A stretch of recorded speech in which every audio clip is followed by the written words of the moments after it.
ಮೂಢ ಹಗರಣದಲ್ಲಿ ನೊಂದು ಹೋಗಿದ್ದೀರಾ ನೀವು. ಮೂಢ ಹಗರಣ ಯಾರು ಇವತ್ತು ಈ ಆರೋಗ್ಯ ಮಾರ್ಗ ಮಾಡಬೇಕು ಅಂತ ಭಾರಿ ಫೈಟ್ ಮಾಡ್ತಾವ್ರಲ್ಲ, 50-50 ಯಾರು ತಿಂದಿರೋದು? 50-50 ಸೈಟ್ ಯಾರು ತಿಂದಿರೋದು? ಇವರೇ. ತಿರುಗಿ ಇವರೇ ಹೊರಟಿದ್ದಾರೆ ನಿಮ್ಮ ಹೆಸರು ಕೆಡಿಸ್ಲಿಕ್ಕೆ. ದಯವಿಟ್ಟು ಅದಕ್ಕೆಲ್ಲ ಅವಕಾಶ ಮಾಡಿಕೊಡ್ಬಿಡಿ ಸಿದ್ದರಾಮಯ್ಯ. ಯಾಕೆಂತಂದರೆ ನಿಮಗೊಂದು ಹೆಸರಿದೆ, ಬ್ಯಾಕ್ವರ್ಡ್ ಕ್ಲಾಸ್ ಲೀಡ್ರ್ ಇದ್ದೀರ ನೀವು.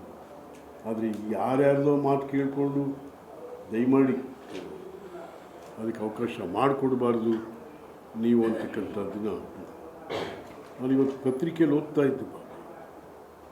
ಕೆಲವು ನಮ್ಮ ಕಾಂಗ್ರೆಸ್ ಸ್ನೇಹಿತರು ವಕ್ತಾರರು ಯದುವೀರವ್ರನ್ನ ನಕಲಿ ಮಹಾರಾಜ ಅಂತ. ಎಲ್ರಿ ಇವ್ರ ಕಥೆಯಲ್ಲಿ ಮೈಸೂರಿನ ಇತಿಹಾಸವನ್ನು ಗೊತ್ತಿದೆಯೋ ಇಲ್ಲೋ ಇವ್ರು ಯಾರು? ಇತಿಹಾಸ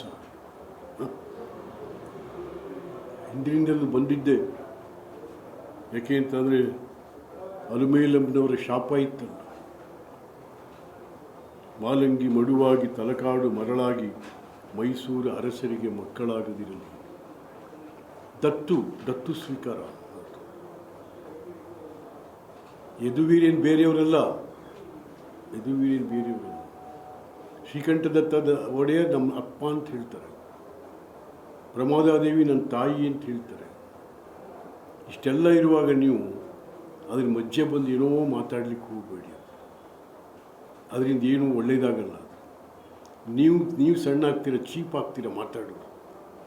ಯದುವಂಶದ ಅರಸರ ಬಗ್ಗೆ, ಅವ್ರ ಕುಟುಂಬದ ಬಗ್ಗೆ ಮಾತಾಡುವಂಥವ್ರು ಚೀಪ್ ಆಗ್ತೀರ ಹೊರತು ಅವ್ರದ್ದೇನೂ ಆಗಲ್ಲ. ಹಾಗಾಗಿ ನಾನು ತಮ್ಮಲ್ಲಿ ವಿನಂತಿ ಮಾಡ್ತಾಯಿದ್ದೀನಿ, ಅನಾವಶ್ಯಕವಾಗಿ ಇದೆಲ್ಲ ಸುಮ್ಮನೆ ಸಿದ್ದರಾಮಯ್ಯನ ಮೈ ಮೇಲೆ ಎಳೆದು ಸಿದ್ದರಾಮಯ್ಯನ ಇರೋ ಹೆಸರನ್ನ ಹಾಳು ಮಾಡೋಕ್ಕೆ ಹೋಗಬೇಡ್ರಿ.